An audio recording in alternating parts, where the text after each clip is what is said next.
Battlefield versus Call of Duty. Some people hate this discussion, others absolutely love it. That used to be a massive fight, though, especially back in the day. Black Ops 2 versus Battlefield 4, Modern Warfare 2 versus Bad Company 2. They were kings of the online space, and especially at those times, deciding which to get at the end of the year was a big decision. But that golden age, it's gone. Both franchises are way past their peaks, and especially when they had the mainstream attention like they do now. Now there's so many different subcategories with messy launches, of course, insane cosmetics. Both of these games also have changed quite a bit over the years. 2025 is the first real head-to-head in a while, and honestly, I think it's one of the best things that could have happened to us. Competition undoubtedly will make both of these games better, even if not immediately. I think over time, especially if we can have a really good competition. But which game shows the most promise right here and now? Who looks like they're learning from their mistakes? Let's get into it. It's been a rough ride for Battlefield in recent years. I mean, look no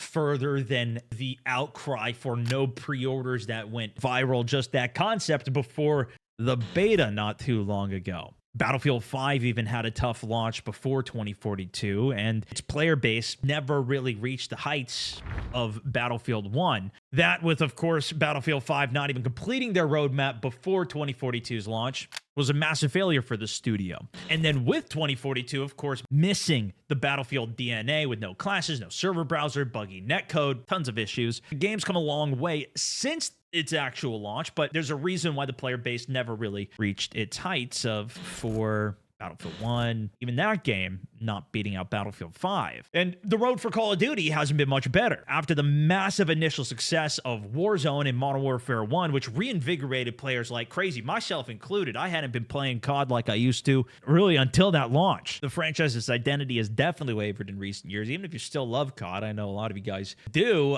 there you see the outcry from everybody else online, at least. Frustrations with the multiplayer, the intensity of the skill-based matchmaking, the need to change Warzone every single year, leading to poor balance, new movement systems, and just throwing off the audience that they're even trying to build for, definitely has led to genuinely some rough times for the game. And of course, don't even get me started on the issues with the bugs that come back every single season reload, and endlessly, as well as, of course, the cheaters, which is a massive issue. Seems like it's just kind of built into the culture of the game at this point, unfortunately. And for a lot of people now, the cosmetics is a massive issue that's now gone into absurd territory. Once felt more military is just totally gone. On top of course, zombies fans even felt shortchanged, having MW3 zombies being a bit strange, as well as then the Black Ops 6 Dark Aether ending at a hyped arc, but a flat payoff for it. Well, I think some did really like zombies, especially off the launch. Some even liked the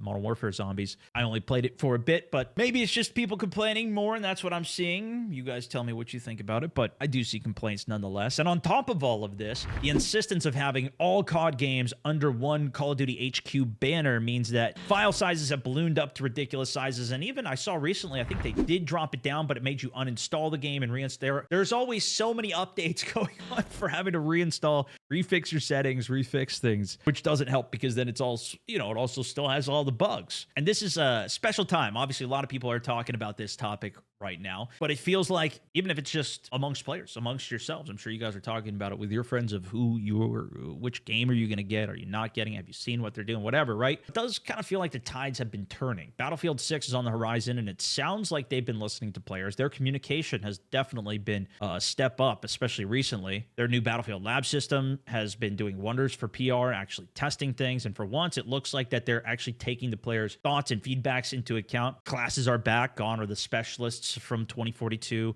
The classic Battlefield classes with the gadgets, the roles. There is a playlist at least for weapons lock, classic destruction and scales being prioritized again, the chaos of the Battlefield moments and those unique memories that you would get in the game, amongst other things like the tighter, more grounded direction of the game, no goofy, out-of-tone skins or focus on futuristic weaponry. Battlefield 6, at least the beta, was a massive success, especially after that giant backlash wave that was occurring before before people saw the beta. And for COD, it feels like, at least, it's a massive wake-up call, although I've also seen headlines saying that they're too big to fail, so they don't care. But even after seeing DICE state that you only need around 60 gigabytes of storage for Battlefield 6, Call of Duty did release that update I mentioned that slashed the file size by around 100 gigabytes. Call of Duty even saying there's no more Terminators versus Ninja Turtles. After seeing the praise with Battlefield 6 aesthetic, COD announced that they're actually resetting the cosmetics for the new game to focus on a more grounded approach. Black Ops 7 is not going to have the carry forward, so any of those crazy, wacky skins you have in Black Ops 6 are not going to be able to carry into the new one. Which I will say, they also did the same thing for Black Ops 6. They said we're going back to the grounded approach. There's no carry forward in a Black Ops 6, and then, you know, a couple weeks later, they start adding it. I'm sure it's going to be the same thing here. And in my opinion, it's like, I think this is just the biggest win for them. They're like, hey, guys, listen, we're listening to you. You don't get your cosmetics back. You're going to have to buy new ones all over again. But we also saw Battlefield 6 anti-cheat requiring secure boot, which is also then something immediately copied by Call of Duty, announcing that Black Ops 7 will require secure boot for launching the game, which is an extra setting on PC that you have to set up in your BIOS when you first boot up your PC to make it more secure, hopefully a better anti-cheat system. So the competition between the two games is already bearing some fruit, I would say. And I would imagine then over time, this would get better. Right? On top of this, for COD, we know the next game is already taking heavy inspiration from Black Ops 2, which is a lot of people's favorite game within the franchise. But can it bring back some of those COD glory days? Maybe not for everybody, at least for some. We actually don't know much about Black Ops 7 right now, but the gameplay reveal a couple of weeks ago has at least shown us some things. Black Ops 6 did have a pretty good launch with omnidirectional movement. It felt unique. It made the gameplay more fluid. A lot of people who don't like the movement system definitely didn't like it. The game's still not for them, but I think a lot of the people who did play it like being able to dive out of windows. Is my favorite thing. Sniping people while mid-dive was pretty sick. The campaign was solid, had some fun twists, actually was longer than we had seen in the past. Black Ops 7 is planning to build on the movement system. This time they're adding wall jumps and the return of the grappling hook, which was pretty big back in Blackout and Black Ops 4 in their first Battle Royale. The game's set 10 years after Black Ops 2 in 2035, hitting that techie vibe of a beloved game, some unique abilities, and definitely more options for them to go after. Their focus on the campaign as well, being fully playable co-op, and their rumored endgame layer is being described as a roguelite RPG. It seems like it's even more akin to DMZ, but PvE only. You die, you lose everything. There was a lot of rumors of a DMZ 2.0. I'm guessing that's what this is and they were referring to. And then even for zombies, the cult favorite Transit is back, kind of, in an open world map with distinct locations in a similar format with farm or town and a vehicle that you could drive around. Apparently, you could pack a bunch of weapons in the vehicle. But with all of that, is it what the community is after? Black Ops 2 is definitely a loved game, and it's evident that they're banking on nostalgia. That's something that Call of Duty is just a staple every year. They always do. They take some stuff away, a couple years later, they bring it back. They're going back to the future aesthetic and focusing on fast movement, which ultimately has turned a large chunk, especially of the casual audience, away from the game. And that's usually Call of Duty's bread and butter. I'm definitely glad that they're going back to more of a grounded aesthetic, but also, who knows how long that's going to last before they start adding skins. And Duty's never strayed away from making a lot of money off of opportunities. I do think the campaign probably will be fun. Seems like it's going to be the longest one yet. And if you really are a campaign grinder, there's even weapons and a whole separate camo grind that you could do within that. I've never really grinded the camos much, so it's not necessarily for me. And even the idea of prestiging weapons to get an extra attachment unlocked is very scary to me because I don't even like the weapon grind as it is.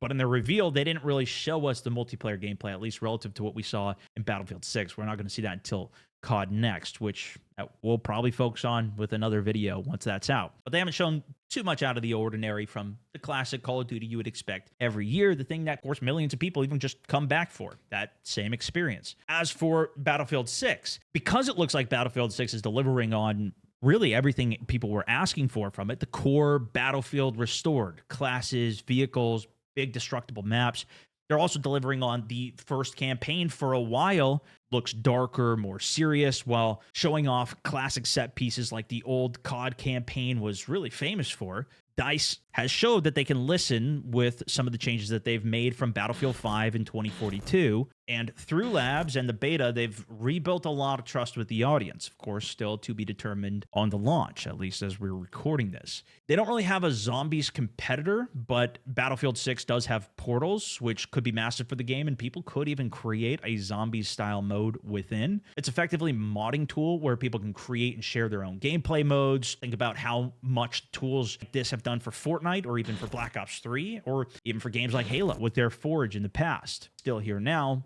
quite as popular, but nonetheless, the question is, how much are people actually going to utilize Portal, and will they be able to make that zombie mode the PvE experience or something that's actually fun out of the tools that are there? But on top of this, they're also looking to become a true Warzone competitor, which we haven't seen something really in that direct of an angle for. And personally, I'm pretty doubtful that it'll launch on release, especially because we still haven't really seen anything from this. And I'm hoping that they do a thorough job with it before the launch, but who knows? If they have taken it as far as they have with the multiplayer game and how great of an experience that was, Warzone may have some worries here. Well, realistically, I don't think it's going to go anywhere. And realistically, I think in a lot of ways, it's not necessarily fair to compare, especially with the multiplayer. Both franchises are doing very different things. Battlefield 6 is all about scale, destruction, and vehicles, whereas COD is about the fast movement, tight 6v6 gameplay. You're not destroying lanes and walls. You're learning and really mastering the map for what exactly it is. And even back in the day when you had those heated debates of these games, there's always people who are just not interested in one or the other. Some people, like myself, do enjoy and play both, but a lot of people also don't have time to learn and master all of the different games or play all of them at the same time. But there are definitely some things where COD could take some pages out of Battlefield's book. Battlefield 6 with persistent servers, also incorporating Portal. COD has always stuck to dev-curated playlists, which are easy to use, but you never know what maps or who you're going to play with. They have done a fairly good job with custom games in the past, and sometimes even having things like their replay system. I know they're quite big in competitive as well, but also a lot of their custom games are lacking crazy simple features. Like for Warzone, setting up some of those tournaments that I've even played in that are pretty official still are a giant pain in the ass. And if I've tried to set up even my own custom private ones, you still need 50 people to even start a game. And if you block somebody or ban them, they can still join in. You can't even kick them.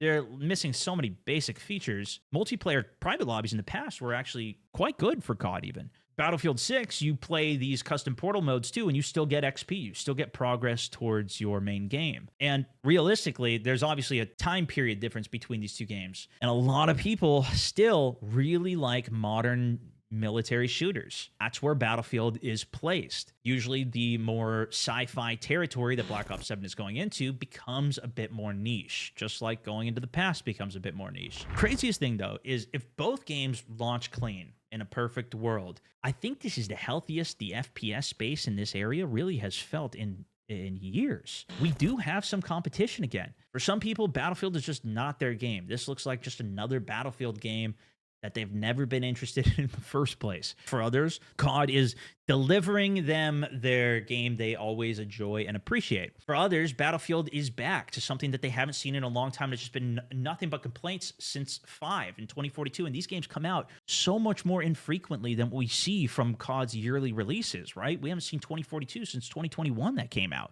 And even since playing Battlefield 6 myself, like I've been reinvigorated for that game where I've been back on 2042 now for the past couple of weeks. I put more hours into that than I ever have, especially with the updates that they've done since. It's felt much better, but I also know that I have this carrot on the stick coming of the new game, which makes it even more exciting for me. And from what I've seen of Black Ops 7, it seems like there's a lot of good quality of life features that are coming for the game. They also really haven't had the same level of communication from the developers and the creators of this to, I think, reassure the community. And the posts that they have put out, people doubt even what they're saying. For example, that they're going more of this grounded aesthetic and they're taking away all the Black Ops 6 camos and keeping the aesthetic true to Black Ops, which they said the exact same thing for Black Ops 6 for, and here we are with all these crazy collaborations in the game anyways. Well, I'm definitely interested in both of the games, and I will be at COD next. I'm going to see what I think about it once I actually get my hands on and we get to see gameplay. There's going to be a beta right after as well. We'll see what the community and everybody else thinks about it too. Personally, I'm far more excited for Battlefield right now,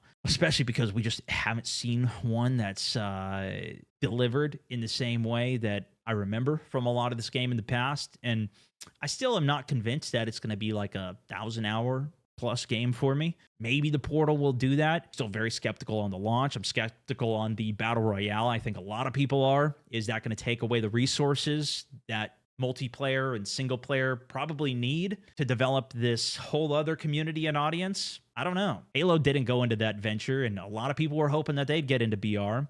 Them focusing completely on the multiplayer didn't even work for them. And to be fair, even Battlefield, them completely focusing on multiplayer with 2042, they didn't do a campaign. They didn't do anything. Well, they had Hazard Zone, which was an extraction shooter, but they were completely focused on multiplayer, and they still didn't even deliver on that front. So maybe the multi-front attack will work better. I always find it so interesting that COD is such a competitive, quick shooter that's like focused on competitive with the CDL, with the World Series of Warzone and things like that, but then they don't seem to fully put resources behind that. And then the whole community that even plays the game doesn't even seem to be on board with that esports style of game either.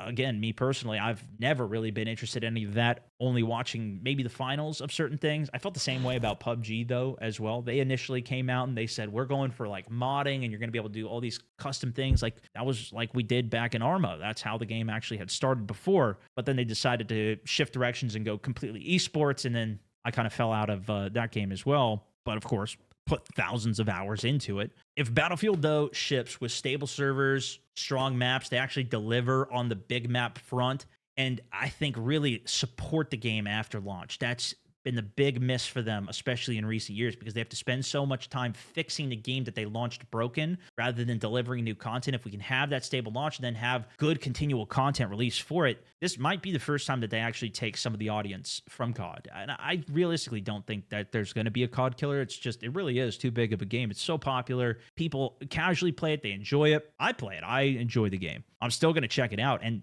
truth be told, that game still comes out every year. Next year when there's Black Ops 8 or Modern Warfare 4, and then the year after that, there's Black Ops 9, and they got another one. But if Battlefield hasn't supported their content and hasn't continued to release a ton of new stuff, they're not going to be with another new release of Battlefield 7 or whatever it's next there for much longer. So COD is going to have more opportunity. They're going to be throwing a lot more content at the wall. They have a really good cycle of that. They may not have the servers to support it. They may not have the anti-cheat to handle it either. But they definitely have a lot of content that's going out on many different fronts that has the opportunity to attract a lot of players. Plus, even if it doesn't sell well, Black Ops 7 and Activision Blizzard is part of Microsoft. So that's part of the Xbox Game Pass. I believe it's part of the PlayStation Pass that they have there too.